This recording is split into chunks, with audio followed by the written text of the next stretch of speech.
What's going on, everyone? In today's video, I want to share with you guys my top 5 favorite sneakers of... Whoa, what are you doing? This ain't no crazy sneaker guy channel, it's a crazy plant guy channel. I know, but I figured, maybe the audience wants something different besides plants. No, I don't think so, man. Alright, fine, go right ahead. Hey guys, what's going on? Today I'm going to talk all about plants. Seriously, if you want to see some sneakers, comment below.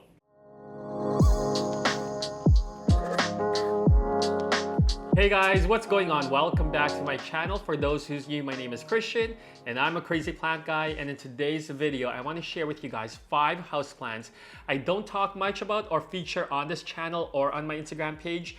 Maybe you've seen it at a previous houseplant haul video or maybe in passing through one of my plant tours. So I do want to spend a bit of time talking about them, sharing with you my general care guide. We got a couple plants that we're going to move down a size, and then I got one plant that we're going to pot up a size. I got my aquatic plant that's just growing in water, and then I'm going to talk about my oldest plant ever that's about 15 or 16 years old. So without further ado, we'll get started. We'll start with the, ta-da, my snake plant, specifically the whale fin. So this guy I got maybe in the fall of 2018.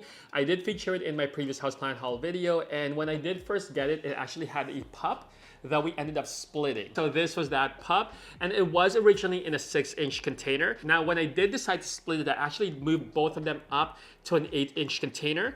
But a couple of weeks ago, I was actually looking at them and I was thinking maybe that pot is a little too big for them. And if you guys recall from my previous video, it's important that when you are potting up your plant, that you don't necessarily look at the foliage and leaves and determine, you know what, this is the size of the pot I need for that plant. It's actually a little bit more beneficial when you look at it from a root perspective. So when I pulled this guy out of that 8-inch container and I looked at the root ball, I realized that it was still a little bit small and it was surrounded by all the soil. So it wasn't really as happy as it could have been, because normally plants do like to be a little bit more snug, a little bit more contained in their potting containers. So what I ended up actually doing is removing them from that 8-inch container and then potting them down to the 6-inch container. And you guys can see it looks a little bit better. The leaf itself is a lot more prominent, making it look like more of a statement piece. And yeah, so when I did lift this up, we'll lift this one up because this I just watered. You guys can see right now, I'm gonna just remove this guy. We're gonna make a mess. And you guys can see here that this root ball is a little too small for the 8-inch container he was originally in. And we do got a little pup now growing. It did have this little pup originally in the 8-inch pot, but it wasn't this big. And since I moved it about a couple of weeks ago, it started to grow quite a bit more. And so it is a little bit happier being in this, 6-inch container. And the potting soil, I always have my, snake plants or, ZZ plants are usually more of a cacti base. And then I'll add a bit of perlite and, pumice in there for extra drainage, because you obviously don't want to overwater these guys. They do prefer to have, little watering. I actually water mine maybe like once a month, to be quite honest. Snake plants obviously being one of the easiest houseplants to care for, and they're perfect for beginners. And there's so many varieties out there, whale fin being one of my favorites. However, they are typically a slow grower. But if you've had one for a while and you notice it's not showing any new growth or any new pups like you see on this one, chances are you're probably not giving it the right growing conditions. Although these guys can tolerate low light, they do prefer to be more in that bright, indirect light environment, even a couple hours of direct sunlight, south, east, or west preferred. I have both of these guys growing here in the living room, so it does get a lot of that bright south-facing light, even a couple hours of that direct sunlight, especially in the morning when the sun rises from the east and sets from the west. Did I say that right? Oh no, I get confused sometimes. I was right. Sun rises from the east and sets from the west. So yeah, these guys are living their best lives. Now the next plant I want to talk about is also a plant that we're going to have to move back down. It is the, ta-da, the croton. This one is Picasso's paintbrush. And I'm going to pull up an old footage of when I first got this. I think I got this back in the summer of 2019 in a 4-inch container, and look how adorable and cute it is. I love crotons because of the beautiful colors that they produce, and there's so many different varieties. But this one in particular attracted me because of this thin brush-like leaves it's got, and you guys can see why it's called Picasso's paintbrush, especially when all the colors pop. Unfortunately, the colors on this one isn't showing as much, and that's because we're still in the middle of winter. These guys do love that bright light, even a couple hours of direct sunlight. So typically in the summer, this will be a lot more colorful. But you guys can see that the pot is a little too big. We did move this up to an 8-inch after it was in a 4-inch. So I don't know why I did that, to be honest. But when you do pot up a plant that's a little bit too big for its size, especially when we look at the roots, you do risk potentially overwatering this plant. And that's because there's a lot of soil retaining a lot of that water, and there's not enough roots there to absorb it, right? So you do want to be careful with that. It's a common mistake that we typically make. I know I've made it a few times. So what I want to do right now is actually we're going to remove this guy from this container, and we're going to move it down to a 6-inch or a 5-inch pot. And then from there, hopefully it does a little bit better, and that way I don't risk overwatering this. I have my little chopstick in here in case I do overwater this, that I will just loosen the soil to allow more of that air to kind of flow through. But I'm gonna go get my pot, and then we're gonna make a bit of a mess here. Hold on. All right, guys, so we have a 5-inch container. Unfortunately, I don't have a 6-inch, but this is a little deeper, so it's gonna be okay. And we're just gonna remove this guy. The soil is somewhat wet because I did just recently water this, but that's okay. It's probably best that we do this because I think I did overwater it slightly, and yeah, you guys can see how much of this soil is like sticking and clumping into this. Give it a bit of a shake here. Remove as much of the soil as possible. All right, so you guys can see right here that the root ball is slightly smaller for this size of a pot. And although these guys typically do grow a little bit faster than obviously a snake plant, I do still want to move it down. I think come summer, you know, as these guys are thriving, maybe then we'll move it up again, but I do want to move it down slightly because I also think it'll look a little bit better in a smaller pot, similar to what we did with the snake plant here. And like I said, I think it can also benefit with not having too much soil around this root ball. So I'm gonna get cleaned up here, and then we're gonna get some fresh soil, and then we're gonna pot this guy back up. All right, guys, so the potting soil I'm gonna use for this one is regular potting mix with perlite or pumice, about a 60-40 ratio, so 60% potting mix and then 40% perlite. Now, I typically would have probably used the older soil that this was in, but like I said, I watered this guy and that soil is a bit wet. So I do want to avoid using a bit of that because I still want this guy to, you know, get in there, settled with obviously the roots, and then from there, you know, just top it up. So I'm gonna pot this guy up. And then when it comes to caring for these guys, like I said, they do prefer that bright light, you know, sometimes a couple hours of that direct sunlight. Although I am careful with this one because it is more of that thinner, you know, leaves that it's got. So I'm careful not to obviously expose them to too much direct sunlight because you can still burn. And when it comes to crotons, you know, most people complain about them because they attract spider mites. I've never actually had an issue with any of my crotons in the past when it came to pests. But, you know, obviously to avoid any spider mites, you guys want to give these guys a nice, good shower, either using a high pressure hose or spray every, you know, 2 weeks or every 3 weeks. Really depends on what your pest management control system. I like to give mine at least every 2 weeks, you know, just give it a nice, good spray. Sometimes I'll even spray some pesticide or insecticide soap on this guy. And yeah, but pretty easy to care for. And like I said, crotons are beautiful because they do add a bit of color to all that green foliage that you may have. One of the reasons why I like it, and this particular one, the paintbrush, it's so stunning when the colors are like popping. And yeah, so looks a little bit better. You guys can see right now.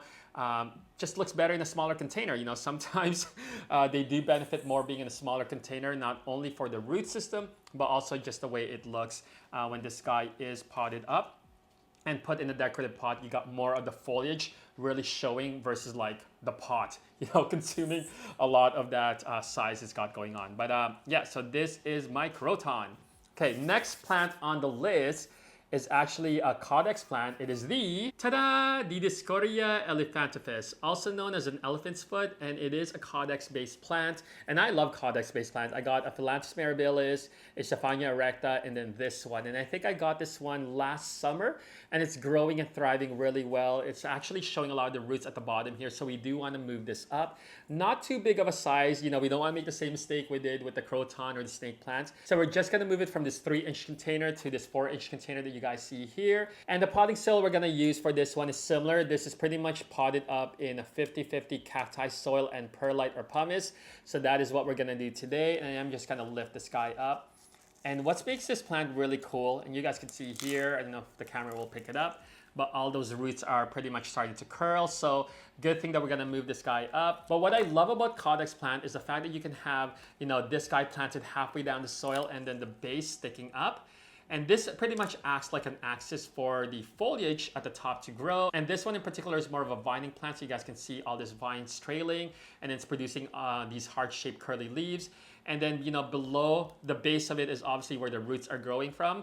And yeah, it's so cool. It's one of those plants that you can actually make it look like a sculpture, you know, by putting a trellis on this and then shaping the vines the way you want to shape it. I think it looks so unique. And yeah, so we put our soil in here, and then we're just gonna put this guy in the top. And again, we want half of this caudex base stick up. So I think this is the perfect height. And then we're just gonna top it up with more soil, and then give this guy a bit of a drink. When it comes to watering these guys, I do typically water them maybe like every... So since it was in this pot, and it's one of the reasons why I also decided to move it up, because I noticed I've been giving it a lot more watering than I normally would. I typically would water it maybe like every 2.5 or 3 weeks. But lately it's been like 1.5 weeks, partly because it's obviously outgrowing the pot with all those roots. And then the other reason is we are getting a little bit closer to spring, so it is drying up the soil a little bit faster. So hopefully by moving this guy up a bit, we can get back to the regular, you know, watering schedule of like every 3 weeks. But they do prefer to be in that bright indirect light. Again, I have this guy fairly close to my south-facing window. I have this one growing upstairs just on top of my greenhouse. And yeah, one of my favorites. All right, guys, so we potted this guy up in the 4-inch container. It looks a little bit better, and hopefully it'll take off and thrive. I wish I did have a trellis right now, because I would love to actually, you know, put all the vines around the trellis and then shape it, because I think it looks so cool that way. But maybe for next time. Now, because it is a caudex-based plant, the one thing to keep in mind is you cannot propagate these guys by just taking a cutting of its vine and putting it in water. You have to propagate them through seeds, and you know, in order to produce seeds, they also need to produce flowers, and then you kind of pollinate it with another plant or flower, and it grows seeds from there. But yeah, it's a pretty cool plant, and honestly one of my favorite caudex based plants I have right now. Now the next plant I want to share with you guys is an aquatic plant. It is the, ta-da! So it is actually this plant that's been here this whole time, and if you guys did notice, it is actually a combination of a Marvel Queen pothos and a Raphidophora tetrasparma that I have growing here in water in this little vase that I got. And you're probably wondering why I have these guys in water. So with the Raphidophora tetrasparma, I made a similar mistake to the snake plant and the croton by potting it up to a bigger pot of a size. And what happened was I overwatered and the plant was dying, so I decided to cut it back to try and propagate and put it in water.